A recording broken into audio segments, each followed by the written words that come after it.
Meu filho me cortou da vida dele por 20 anos. Não falou comigo, ignorou todas as minhas tentativas de contato até que eu fiquei rico. De repente, ele me convidou para o Natal como se nada tivesse acontecido, mas eu tinha um plano. Quando cheguei à casa dele, sorri e disse: "Tenho uma surpresa para vocês."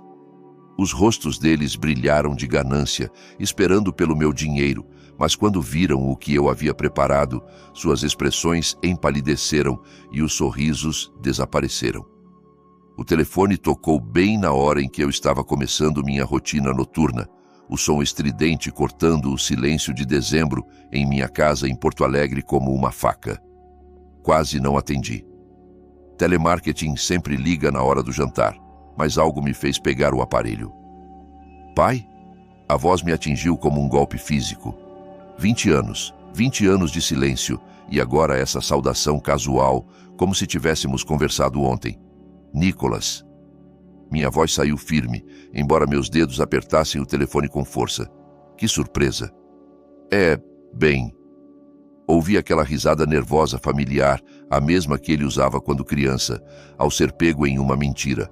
"Olha, sei que faz um tempo, mas o Natal está chegando, e eu e Mariana estávamos conversando. Gostaríamos que você viesse para o jantar. Sabe, tempo em família, tempo em família." As palavras tinham um gosto amargo. Olhei para a foto de família desbotada na mesa da cozinha, onde Nicolas, aos 8 anos, sorria com um espaço entre os dentes, antes de tudo desmoronar. Um tempo. Não consegui evitar o tom cortante. "Nicolas, você não retornou minhas ligações em 2 décadas. Lembra dos cartões de aniversário que enviei? Do convite para sua formatura? Todos voltaram sem serem abertos." "Pai, por favor." A risada nervosa de novo. "Estive ocupado, você sabe como é. Construindo uma carreira, começando uma família. Nunca sobra tempo. Nunca sobra tempo." Levantei-me andando pela pequena cozinha. Lá fora, as luzes de Natal brilhavam nas janelas dos vizinhos, como se zombassem de mim. Mas agora, de repente, há tempo. Logo depois que a notícia da minha loteria saiu nos jornais. Uma pausa longa demais. "Não sei do que você está falando." A voz dele vacilou. 15 milhões de reais, manchete do 0 Hora no último mês. Que coincidência esse convite repentino.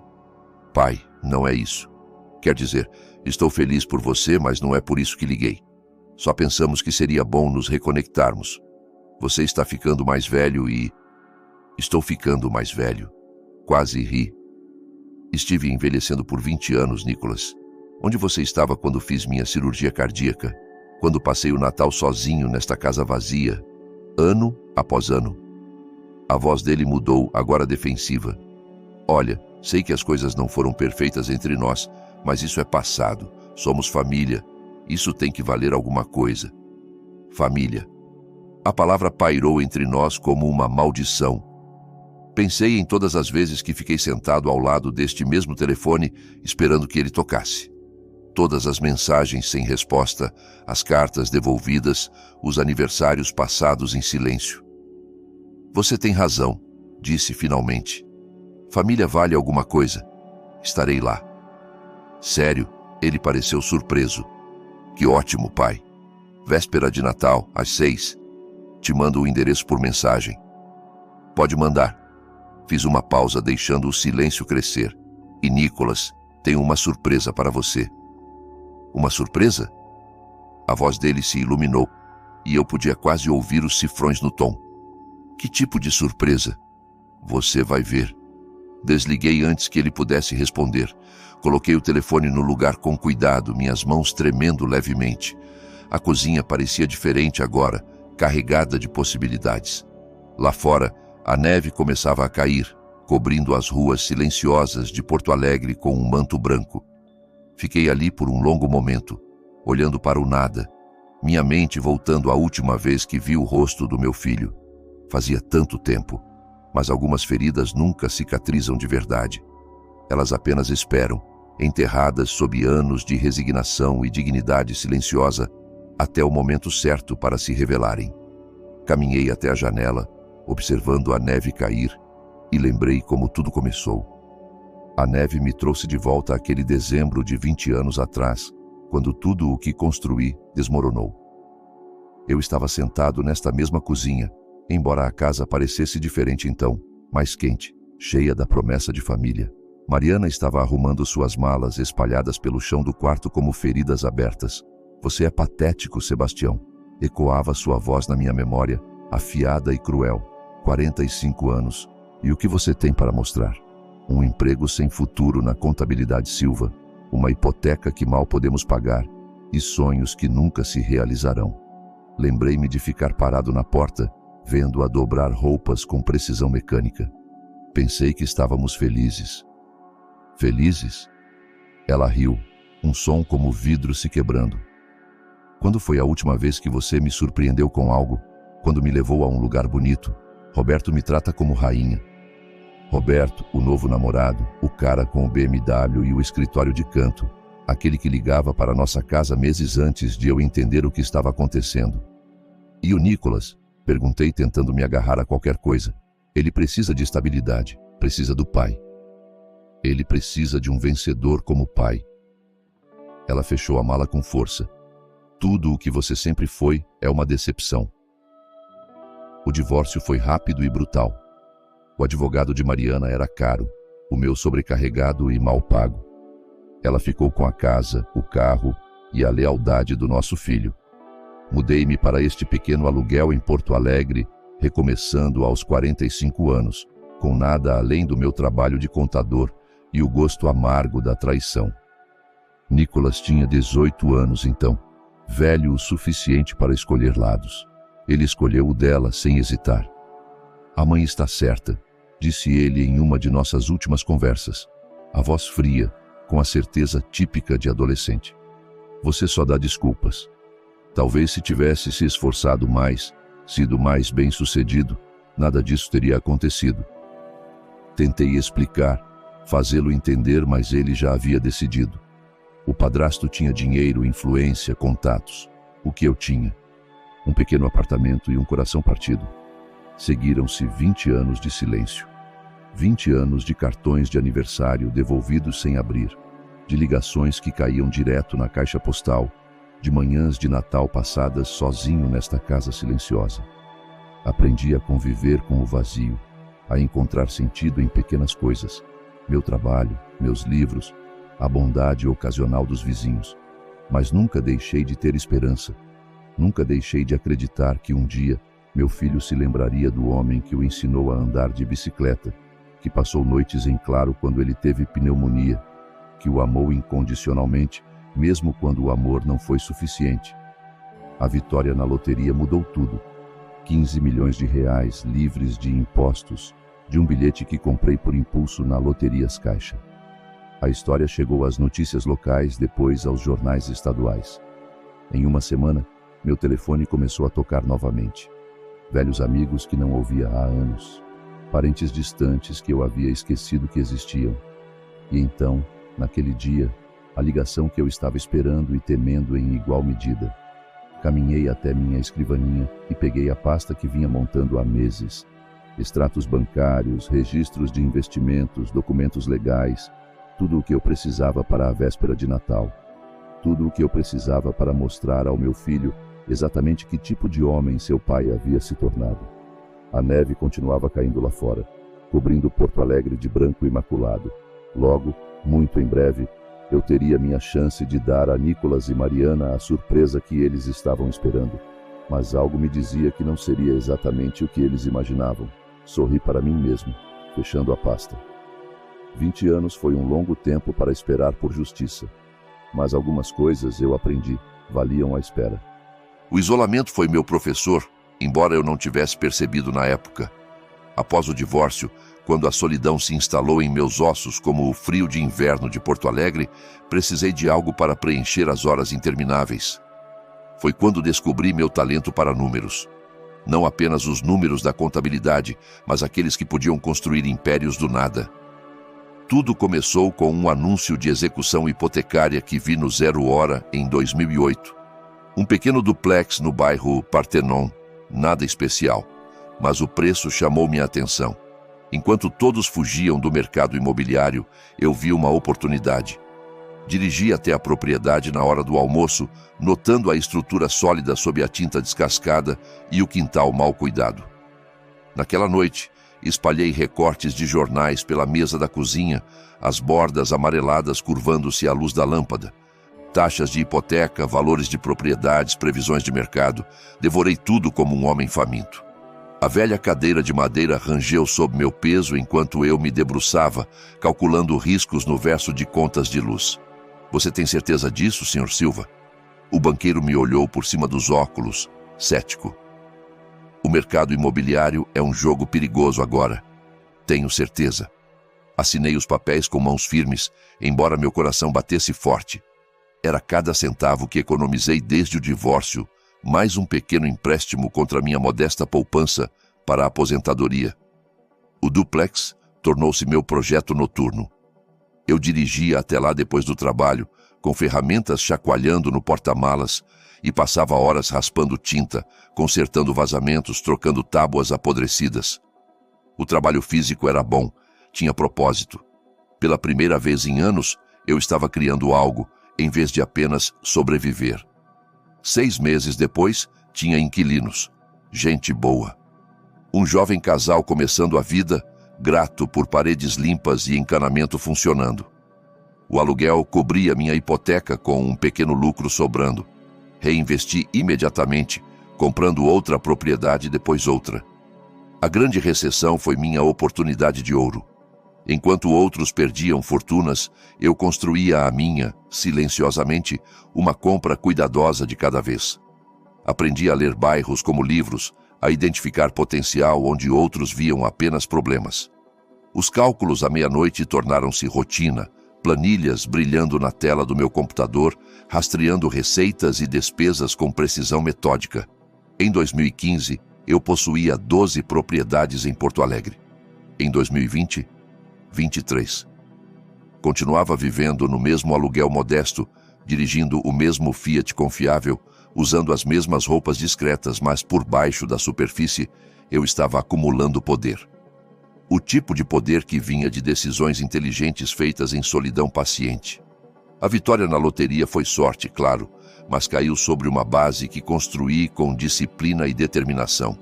15 milhões de reais somados ao que eu já havia conquistado com suor e estratégia.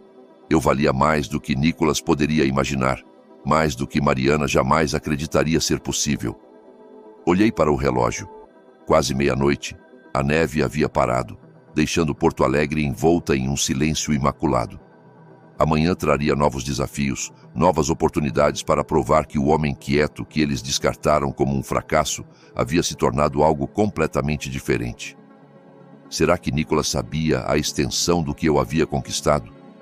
Será que ele entendia que seu pai não era apenas sortudo, mas inteligente? Duvidava. Na mente dele, eu ainda era o homem destruído que perdeu tudo há 20 anos.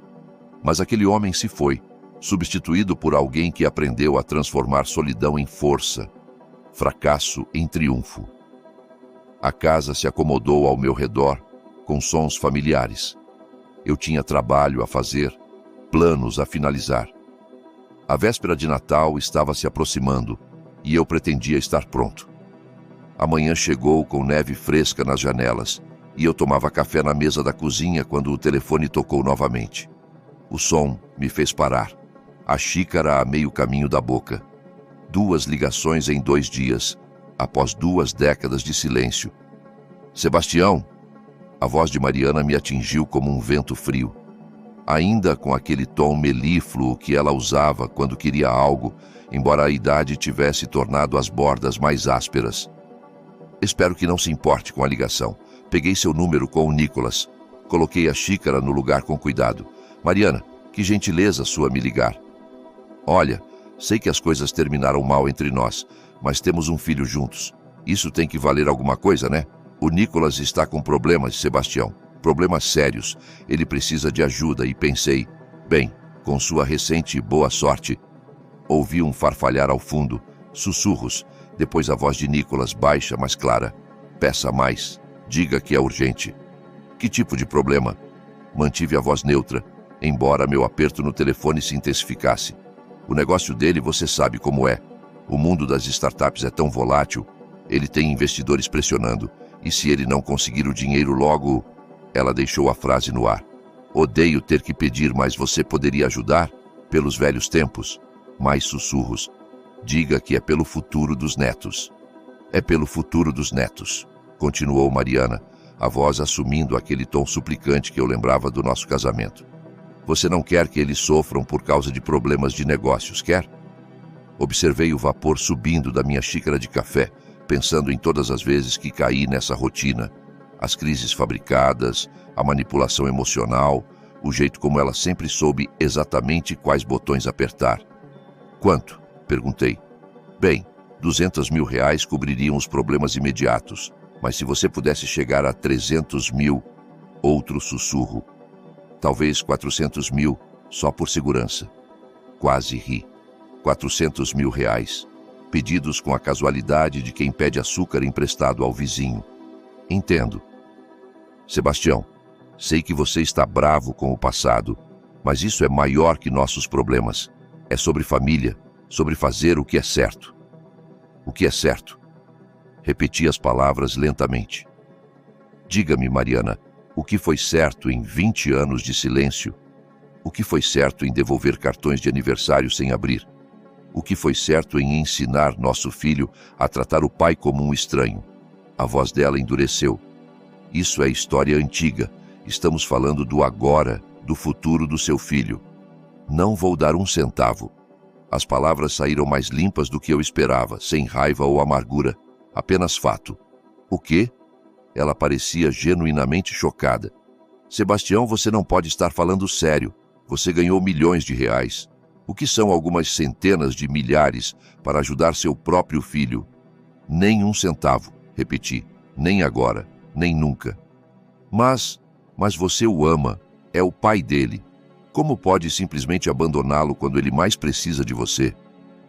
Pensei em todas as vezes que precisei deles. Todas as tentativas de contato ignoradas. Aprendi com os melhores. Você está cometendo um erro. Vai se arrepender disso. Acho que não. A linha ficou muda. Ela desligou na minha cara, assim mesmo. Coloquei o telefone no lugar e observei a neve continuar caindo lá fora. O silêncio parecia diferente agora, não vazio, mas cheio de possibilidades. Passei no teste. 20 anos atrás, eu teria assinado o cheque, desesperado para comprar o afeto deles. Mas o homem que me tornei entendia algo que o velho Sebastião nunca compreendeu. Respeito não se compra, e amor com preço não é amor de verdade. Terminei meu café e comecei a planejar meu próximo passo. A véspera de Natal ainda estava a dias de distância, mas eu tinha a sensação de que meu filho e sua mãe não estavam terminados com seu pequeno esquema. Tudo bem, eu esperei 20 anos por esse momento. Podia esperar um pouco mais para ver até onde eles iriam. O sono me escapou naquela noite, e ao amanhecer eu sabia o que precisava fazer. A luz da manhã lançava sombras longas pelo chão da cozinha enquanto eu tomava café, encarando o telefone. Um último teste. Uma confirmação final do que eu já suspeitava. Peguei o aparelho e disquei o número de Nicholas. Meus dedos firmes, apesar do peso do que estava prestes a fazer. Pai? Ele soou surpreso, talvez até satisfeito. Não esperava ouvir você tão cedo. Estive pensando no que sua mãe disse ontem, sobre seus problemas. Ah, isso. A voz dele mudou, ficando mais cautelosa. Ela provavelmente fez parecer pior do que é. Sabe como ela se preocupa. Inclinei-me na cadeira, observando o vento de inverno balançar minhas janelas. Na verdade, Nicholas, liguei porque estou com alguns problemas meus. Problemas? A respiração dele mudou, como se estivesse farejando uma oportunidade. Financeiros. Temo que fiz algumas decisões terríveis com meus ganhos da loteria. Me envolvi com trading de criptomoedas, sabe? Bitcoin, Ethereum, todas essas moedas digitais que todo mundo falava. Nossa, não. Mas o tom dele não era de simpatia, era calculista. Quão grave é? Bem grave. Perdi a maior parte em um colapso do mercado na última semana. Investimentos voláteis me avisaram, mas achei que sabia mais. Fiz uma pausa, deixando-o absorver a mentira. Talvez tenha o suficiente para cobrir o jantar de Natal, mas não muito mais. O silêncio se estendeu entre nós, quebrado apenas pelo zumbido da linha telefônica. Eu podia quase ouvir os pensamentos dele se rearrumando, recalculando. Bem, disse ele finalmente, a voz mais fria que o inverno de Porto Alegre. Isso é realmente lamentável, pai. Acho que essas coisas acontecem. Esperei, dando a ele a chance de oferecer conforto, apoio, qualquer coisa que lembrasse preocupação filial. Então, sobre o Natal, ele pigarreou. Talvez seja melhor se você não vier este ano. Quer dizer, com tudo o que você está enfrentando, provavelmente precisa focar em organizar suas finanças. Lá estava, a máscara caindo completamente. Entendo. Mantive a voz neutra, embora por dentro sentisse uma satisfação fria. Então o convite está cancelado. É só que... Você entende, né? Mariana está planejando um grande jantar e estávamos meio que contando com... Bem, de qualquer forma, é provavelmente melhor assim. Menos estresse para todos. Menos estresse. Assenti para mim mesmo. Claro, não gostaria de ser um fardo com minha presença. Pai, não seja assim. É só prático. Quando você se recuperar, com certeza nos reuniremos. Quando eu me recuperar, sorri sombriamente. Certo. Olha, tenho que correr. Reunião em 5 minutos, mas falamos em breve, tá? A linha ficou muda antes que eu pudesse responder. Coloquei o telefone no lugar e olhei para as ruas cobertas de neve de Porto Alegre. 20 anos de silêncio. E no momento em que pensaram que eu estava quebrado novamente, voltaram ao silêncio total. Eu sabia que isso aconteceria, mas ter isso confirmado tão brutalmente ainda doía. Não porque eu estava surpreso, mas porque cristalizava tudo o que eu suspeitava sobre os motivos deles. Amor com condições não era amor de verdade. Era uma transação comercial. Caminhei até a janela e pressionei a palma da mão contra o vidro frio. Lá fora, meus vizinhos começavam o dia aquecendo carros, limpando calçadas. Pessoas normais vivendo vidas normais, provavelmente sem valorizar o fato simples de que suas famílias os amavam pelo que eram, não pelo que tinham. O teste estava concluído. O júri entregou seu veredicto. Agora era hora de planejar a sentença. Com essa clareza, passei a tarde investigando as vidas que meu filho e minha ex-esposa construíram enquanto ignoravam a minha. Se eles queriam jogar, eu precisava entender as regras. Comecei com minha antiga rede de contatos comerciais em Porto Alegre, conexões que fiz durante minhas ventures imobiliárias. Algumas ligações revelaram informações interessantes sobre a startup de Nicholas, ou melhor, seu fracasso espetacular. Soluções Tech Brooks, riu amargamente João Pereira, da Câmara de Comércio. Esse garoto gastou o dinheiro dos investidores como se fosse confete. Prometeu software revolucionário. Entregou nada além de desculpas e almoços caros. O que aconteceu com os investidores? Eles não estão felizes. A palavra é que ele deve cerca de 2 milhões entre a empresa de capital de risco e investidores privados. Alguns estão contratando advogados. Fiz anotações em um bloco, minha mente de contador, organizando automaticamente as informações. 2 milhões em dívidas. Isso explicava o desespero. A internet forneceu o resto do quebra-cabeça. O LinkedIn de Nicholas mostrava uma série de empreendimentos fracassados, cada um durando apenas o suficiente para atrair financiamento antes de colapsar. O Instagram dele pintava um quadro de um estilo de vida luxuoso, restaurantes caros, carros de luxo, roupas de grife, tudo financiado com o dinheiro de outras pessoas, mas foi o Facebook de Mariana que realmente me enojou. O perfil dela mostrava uma mulher desempenhando o papel de vítima com precisão magistral, fotos dela parecendo pálida e cansada, combinadas com postagens sobre sua corajosa batalha contra o câncer. Dia 47 de quimioterapia, dizia uma postagem do último mês. Os tratamentos são exaustivos, mas suas doações me mantêm lutando. Cada real ajuda com contas médicas e tratamentos experimentais que meu plano de saúde não cobre. Rolei por meses de postagens semelhantes, cada uma mais manipuladora que a anterior. Milhares de reais em doações de estranhos bem-intencionados, tudo baseado em uma mentira. Porque eu sabia que Mariana não estava doente. Ela era apenas gananciosa. Uma rápida busca nos registros do Hospital Moinhos de Vento, através de um contato que trabalhava na administração, confirmou minhas suspeitas. Sem tratamentos de câncer, sem quimioterapia, nem mesmo a remoção de uma pinta suspeita. Cruzei as postagens dela com os padrões de gastos de Nicholas nas redes sociais. O timing era perfeito demais para ser coincidência. Cada pico de doações coincidia com Nicholas postando sobre uma nova oportunidade de negócios ou uma compra cara. Eles estavam trabalhando juntos, uma dupla de mãe e filho, sangrando dinheiro de estranhos enquanto ignoravam o homem que realmente construiu sua riqueza com trabalho honesto. Compilei tudo em uma pasta, com a mesma abordagem metódica que usei para meus investimentos imobiliários. Extratos bancários, capturas de tela de redes sociais, testemunhos de investidores enganados. Um rastro de papel que pintava um quadro claro de fraude sistemática e manipulação emocional. A ironia não me escapava. Eles me descartaram como um fracasso, um homem que não valia seu tempo ou atenção. Mas esse mesmo homem construiu uma fortuna através de paciência e estratégia, enquanto eles não construíram nada além de dívidas e enganação.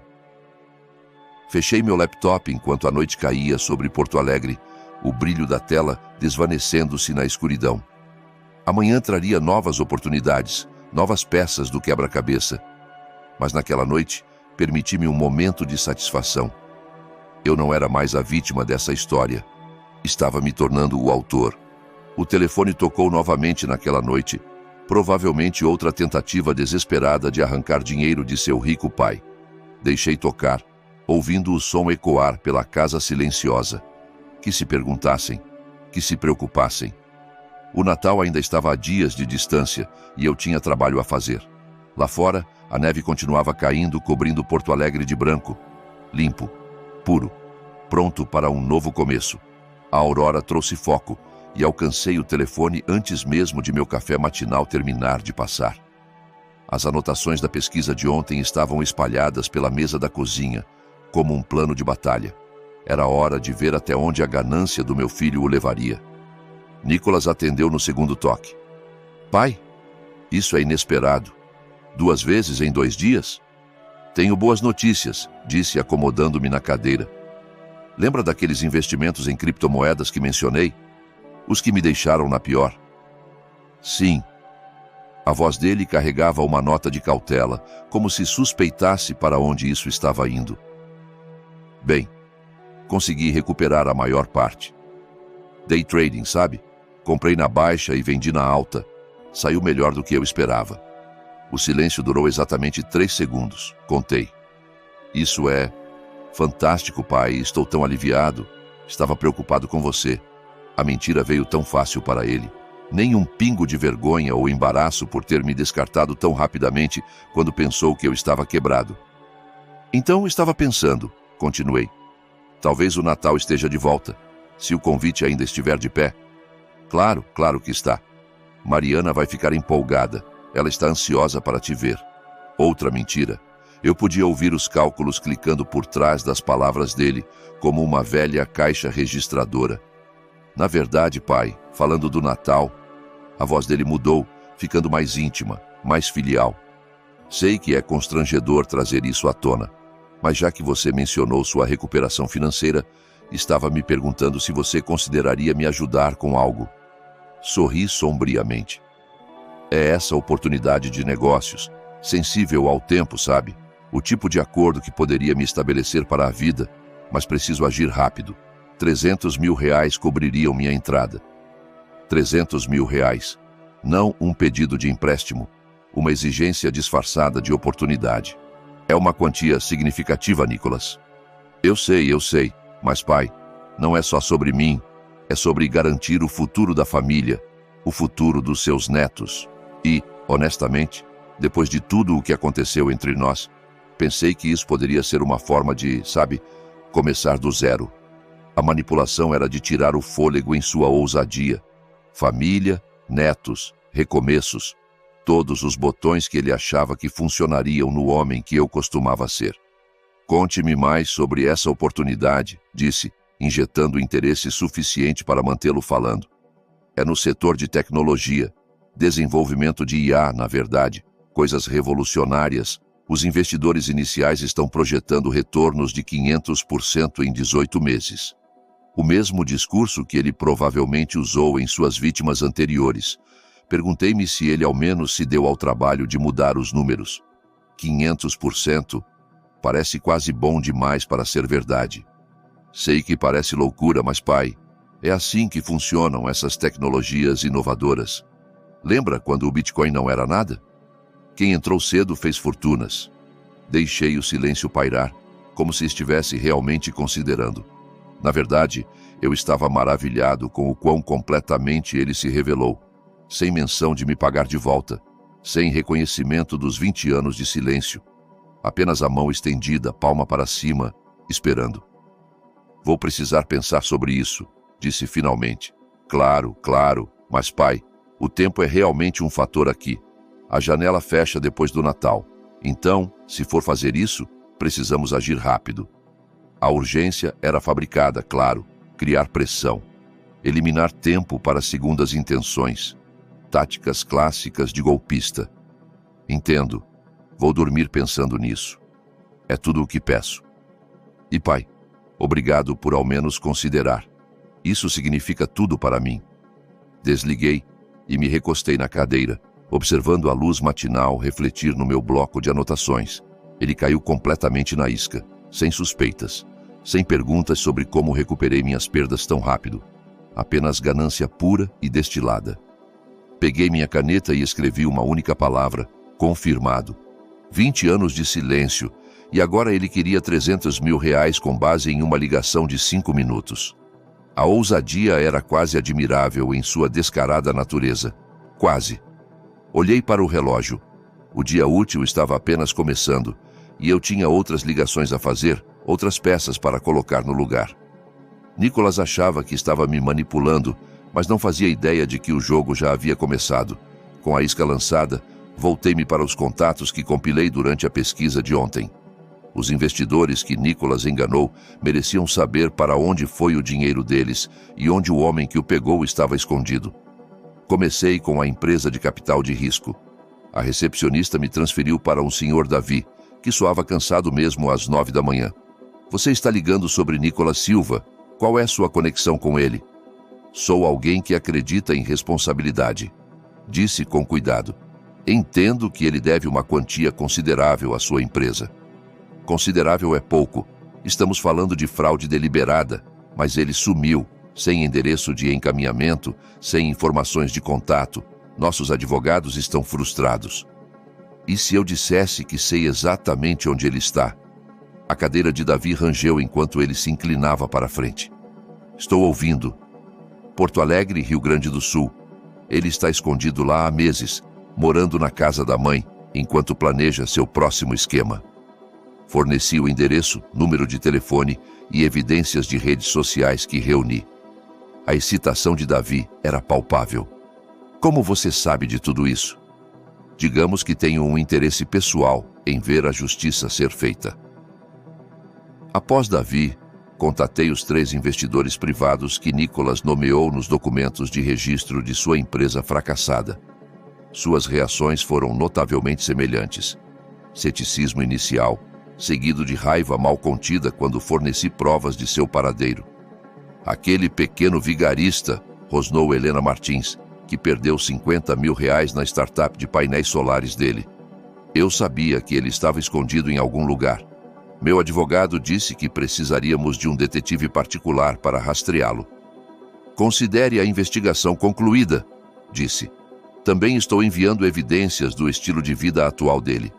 Postagens em redes sociais mostrando compras caras, visitas a restaurantes, itens de luxo, tudo enquanto alega falência. Ao meio-dia, contatei 7 investidores. Às 2 da tarde, eles estavam formando um processo coletivo. Às 3, tinham uma teleconferência marcada com suas equipes jurídicas. Sentei-me no meu escritório em casa, cercado por papéis e capturas de tela, ouvindo meu telefone tocar com atualizações. Cada ligação trazia mais satisfação que a anterior. Senhor Anônimo, disse Davi quando ligou de volta, não sei quem você é, mas nos deu exatamente o que precisávamos. Estamos entrando com moções de emergência para congelar as contas dele e apreender quaisquer ativos que encontrarmos. Quão rápido vocês podem agir? Estamos falando de dias, não semanas. O Natal pode ser muito interessante para o Sr. Silva. Arquivei o cartão de visitas de Davi com os outros, criando uma pilha organizada de consequências. Por 20 anos, Nicholas viveu sem enfrentar responsabilidades por suas ações. Isso estava prestes a mudar. O telefone tocou novamente. Dessa vez, era Helena Martins. Nossos advogados estão coordenando com os outros. Vamos atingi-lo de todos os lados simultaneamente. Chega de se esconder. Chega de jogos. Fico feliz por poder ajudar. Mais uma coisa, disse ela. Quando o encontrarmos, e vamos encontrá-lo, quero te agradecer pessoalmente. Você nos deu esperança quando pensávamos que tudo estava perdido.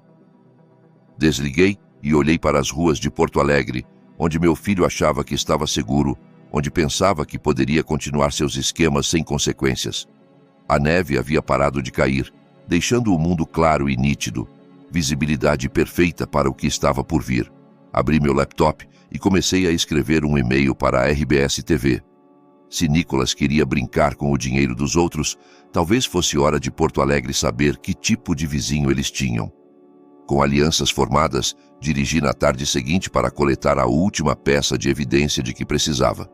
O Hospital Moinhos de Vento ficava na zona norte de Porto Alegre, sua fachada de tijolos coberta de neve, e estacionei no estacionamento de visitantes com um senso de propósito que não sentia há anos.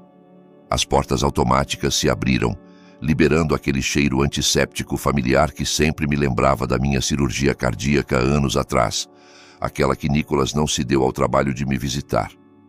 Caminhei pelo saguão, meus passos ecoando no chão polido, passando por famílias segurando flores, cheias de preocupação.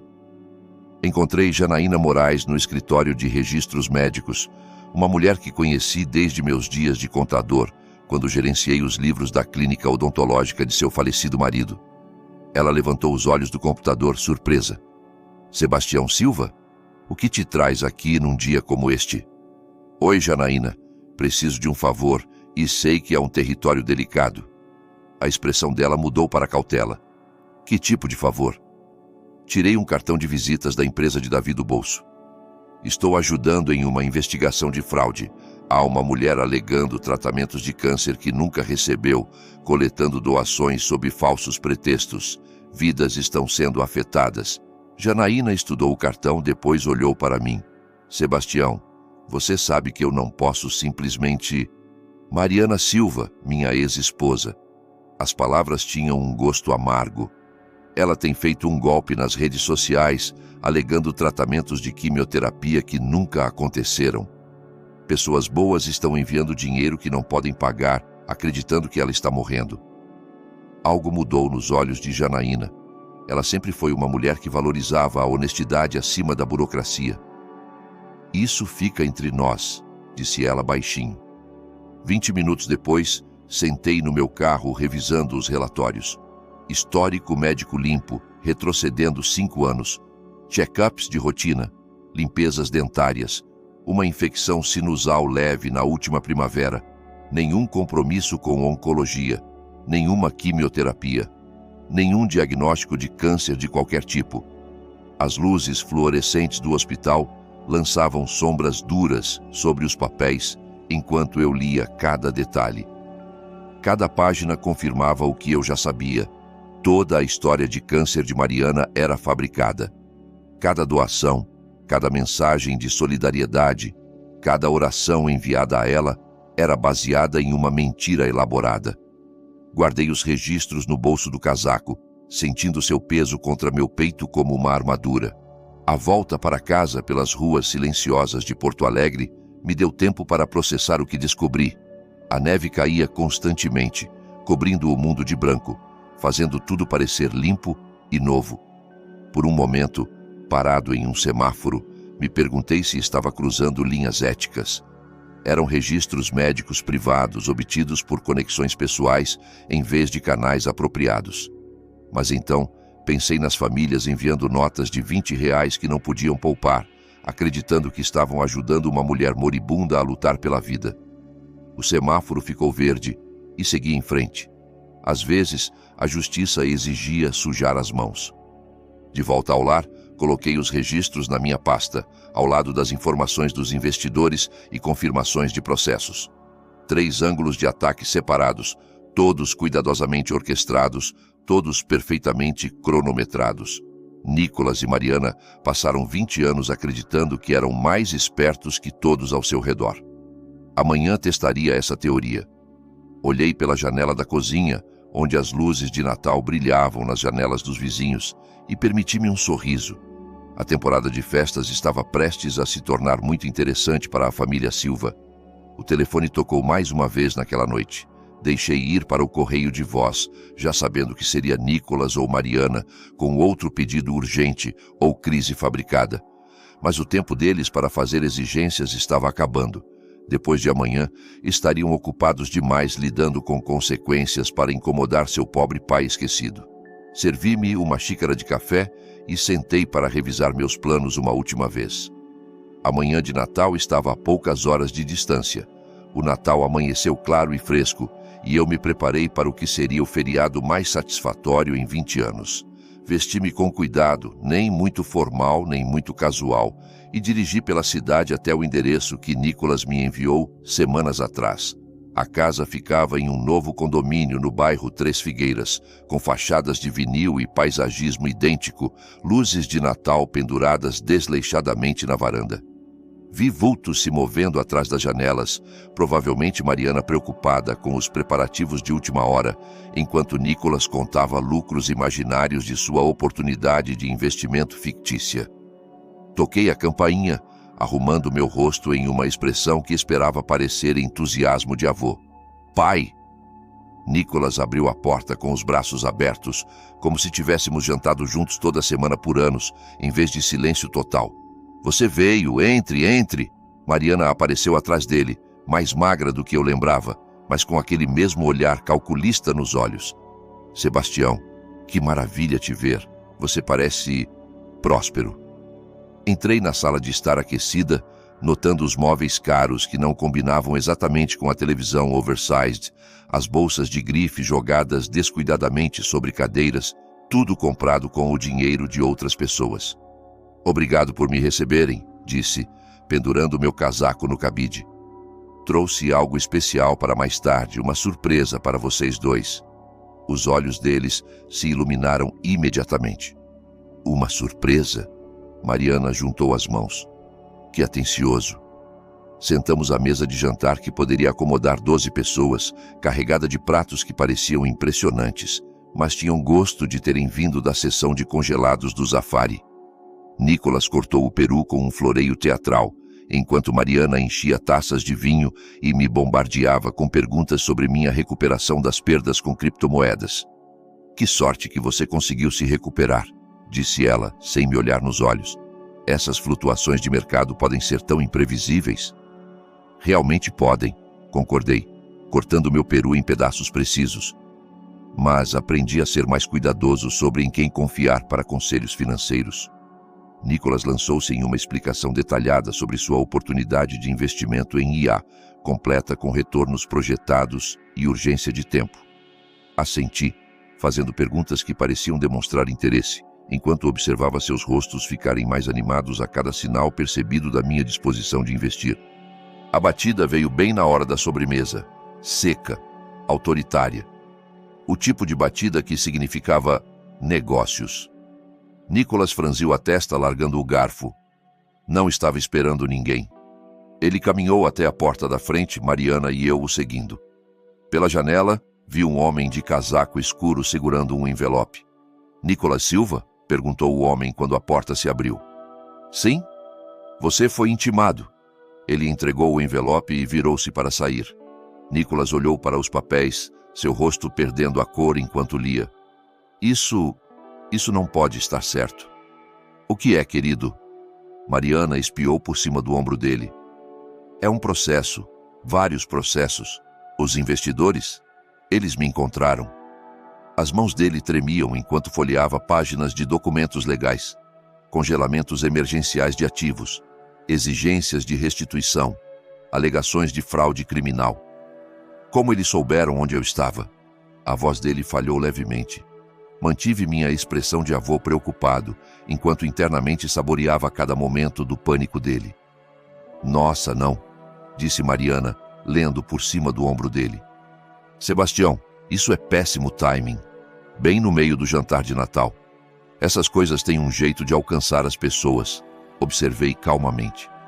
Nicolas estava andando agora, passando as mãos pelo cabelo. Preciso ligar para meu advogado. Não, preciso sair daqui. Eles podem congelar tudo. A casa, as contas, tudo. Quanto eles querem? Perguntou Mariana. 2 milhões. Mais danos, mais juros. Ele parecia que ia vomitar. Mariana virou-se para mim com aquela expressão familiar do nosso casamento, a que aparecia sempre que ela precisava de algo caro. Sebastião, disse ela com cuidado. Sei que é constrangedor, mas Nicolas é família, nosso filho. E com sua recente boa sorte, talvez você possa ajudar com as taxas legais. Só até isso se resolver. Sorri para ela, o mesmo sorriso paciente que usei por 20 anos de manipulação e descarte. Na verdade, Mariana, acho que vocês terão problemas maiores do que taxas legais muito em breve. Ela olhou para cima do telefone, pausando no meio de uma ligação. O que você quer dizer? Conheço alguém que é especialista em casos de fraude, disse ela, a voz assumindo aquele tom determinado que eu lembrava do nosso casamento. Um amigo do Facebook, advogado brilhante, lida com esse tipo de situação o tempo todo. Ela abriu o telefone e navegou até o Facebook, seus dedos movendo-se com eficiência praticada.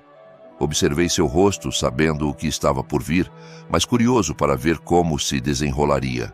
A primeira notificação mostrava 97 mensagens. As sobrancelhas dela se ergueram levemente, mas ela ainda não estava preocupada. Pessoas populares recebem muitas mensagens, especialmente durante as festas. Então ela começou a rolar. Que diabos? Sussurrou, seu rosto ficando pálido enquanto lia. O telefone tremia em suas mãos. Mariana, o que foi? Nicolas se inclinou sobre o ombro dela. Eles estão dizendo que fingi ter câncer. Olha esses comentários. Fraude, golpista, nojento. São centenas deles. Tomei meu café e observei o espetáculo se desenrolar. Ela rolou mais rápido, sua respiração ficando curta. Tem um artigo de notícias. Mulher de Porto Alegre exposta por golpe de câncer falso. Como eles? Quem faria isso? Nicolas pegou o telefone e leu em voz alta. Fonte anônima fornece registros médicos provando que Mariana Silva nunca recebeu tratamento para câncer, apesar de coletar milhares em doações para custos de quimioterapia.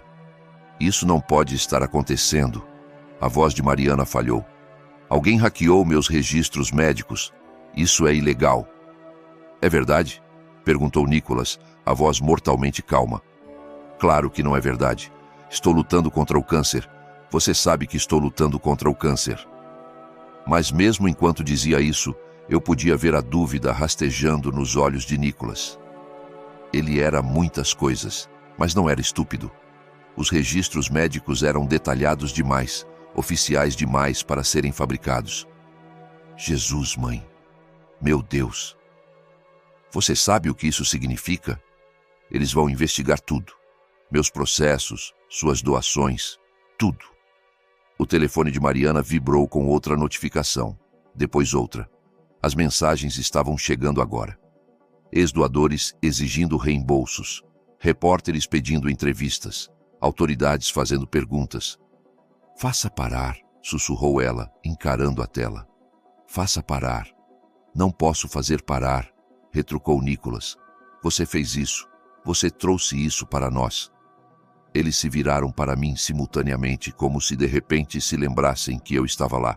Seus rostos mostravam uma mistura de desespero e esperança, a mesma expressão que eu vi inúmeras vezes quando precisavam de algo de mim. Sebastião, disse Mariana, a voz ficando melíflua apesar do pânico, você disse que tinha uma surpresa para nós. Por favor, diga que trouxe o que discutimos, o dinheiro para o investimento de Nicolas. Precisamos agora mais do que nunca. Nicolas assentiu ansiosamente. Pai, sei que isso parece ruim, Mas podemos consertar isso. Com sua ajuda, podemos contratar os melhores advogados, as melhores empresas de relações públicas. Podemos fazer isso tudo desaparecer. Levantei-me lentamente, colocando minha xícara de café com cuidado deliberado. Seus olhos seguiram cada movimento meu, famintos e desesperados. Na verdade, já entreguei sua surpresa. As palavras pairaram no ar como fumaça. Caminhei até o cabide de casacos e vesti minha jaqueta, tomando meu tempo com cada botão. O que você quer dizer?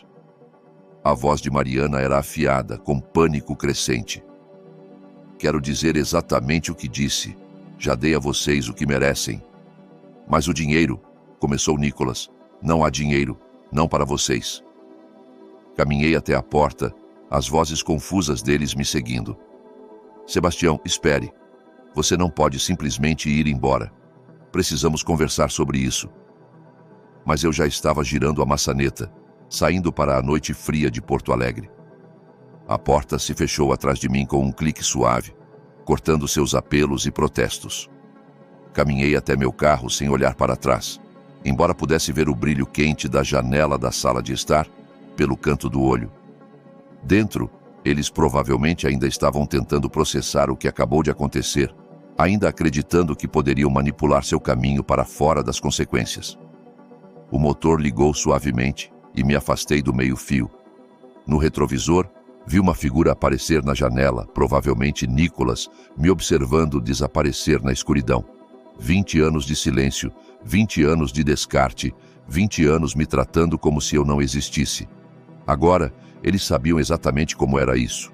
Dias se transformaram em semanas, e relatórios chegaram através da rede unida de fofocas e preocupação genuína de Porto Alegre. A história tinha pernas, como dizem no ramo das notícias, e correu longe e amplo. Janaína do hospital ligou primeiro. Sebastião, espero ter feito a coisa certa. As autoridades me contataram sobre aqueles registros. Parece que alguém os informou anonimamente sobre a fraude. Tenho certeza de que você lidou com isso apropriadamente, disse, mexendo açúcar no meu café matinal. As notícias locais pegaram a história, depois os jornais estaduais. Algo nela simplesmente capturou a atenção das pessoas, talvez a audácia de fingir câncer por dinheiro. Outras atualizações vieram por encontros casuais no supermercado, conversas com vizinhos, fragmentos de informação que pintavam um quadro de colapso sistemático. Perdeu tudo, relatou Tomás Ferreira, cujo escritório de advocacia lidou com parte da papelada. Casa, carro, contas bancárias, teve que voltar a morar com a mãe, acredita?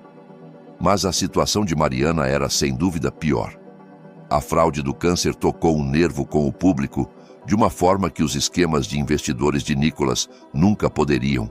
As pessoas podiam entender negócios ruins, mas fingir uma doença terminal cruzava uma linha que não podia ser desfeita. A página de Mariana no Facebook tornou-se um deserto de comentários raivosos e exigências de reembolsos.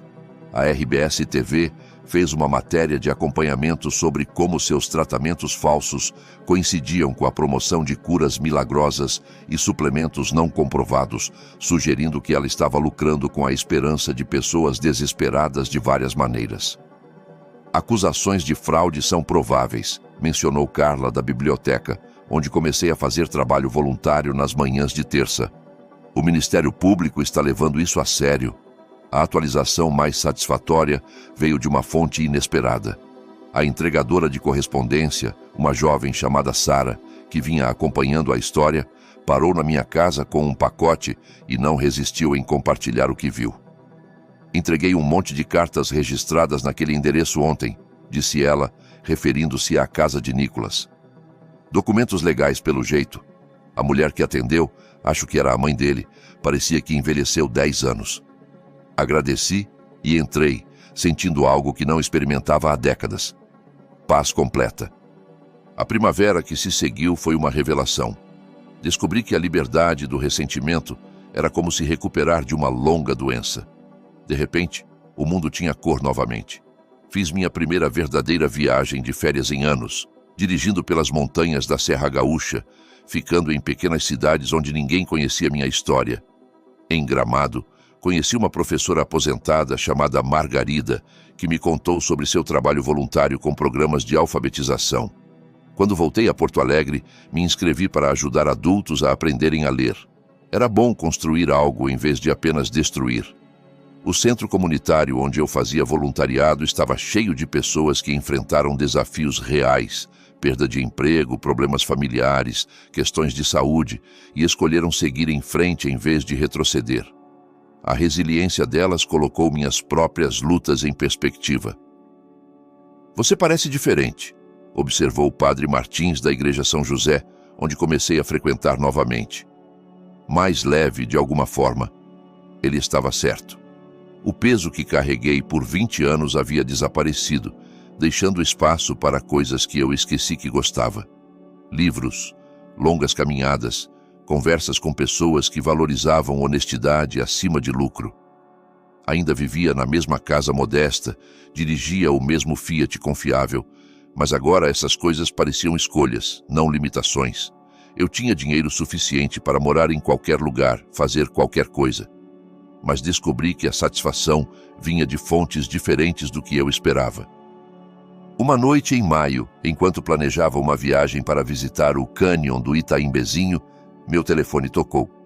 O identificador de chamadas mostrava o número de Nicolas, mas deixei ir para o correio de voz. Mais tarde, ouvi sua mensagem. Um pedido de desculpas confuso, misturado com solicitações sutis de ajuda financeira. Apaguei sem pensar 2 vezes. Na manhã seguinte, arrumei minha mala e carreguei meu carro com mapas e guias de viagem. O cânion do Itaimbezinho podia esperar, no entanto. Primeiro, eu ia dirigir até o interior do Rio Grande do Sul, onde ouvi sobre uma pequena cidade que precisava de ajuda para reconstruir após um tornado. Era bom ter para onde ir. Alguém para ajudar. Era bom ser necessário pelas razões certas. Ao sair da minha garagem, olhei uma vez para a casa onde passei tantos anos esperando por uma ligação que nunca veio. Agora entendia que estive esperando pela coisa errada o tempo todo. A estrada à frente estava vazia e cheia de possibilidades. Pisei no acelerador e dirigi em direção ao que viesse a seguir, deixando o passado onde pertencia, no retrovisor, ficando menor a cada quilômetro. Se você gostou desta história, por favor, curta este vídeo, inscreva-se no canal e compartilhe suas impressões sobre a história nos comentários. Para ouvir a próxima história, clique na caixa à esquerda. Obrigado por assistir.